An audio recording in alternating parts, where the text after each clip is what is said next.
tudo bem aqui do meu canal?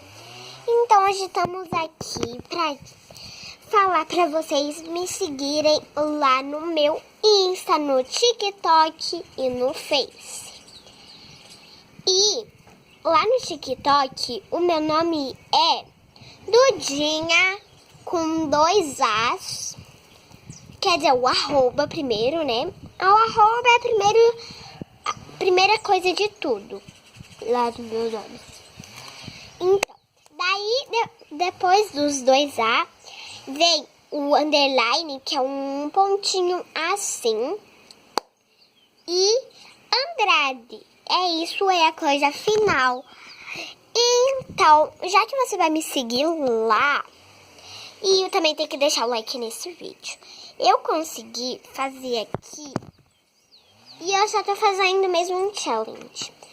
Uma slime de água. Ah, meu Deus, é muito boa essa slime. Sim, é muito boa mesmo.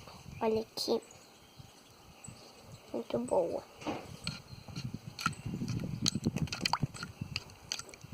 Muito boa, gente. Vocês não acreditam de boa que é. E hoje eu tô mexendo com água. Hoje eu tô fazendo um monte de coisa.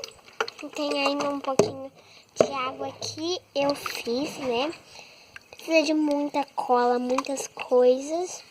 E também, né, tem como você fazer unha de gel, de papel higiênico, que eu fiz hoje. E não dá pra fazer. Eu não fiz hoje, né, porque é muito difícil. Onde você tem que colocar assim, fazer as coisas. Então, já que hoje eu só fiz um challenge, já falei meu nome pra vocês e me segue lá. E me segue aqui no YouTube e compartilha esse vídeo. Beijo aqui dentro do nosso coração. Então, tchau, tchau!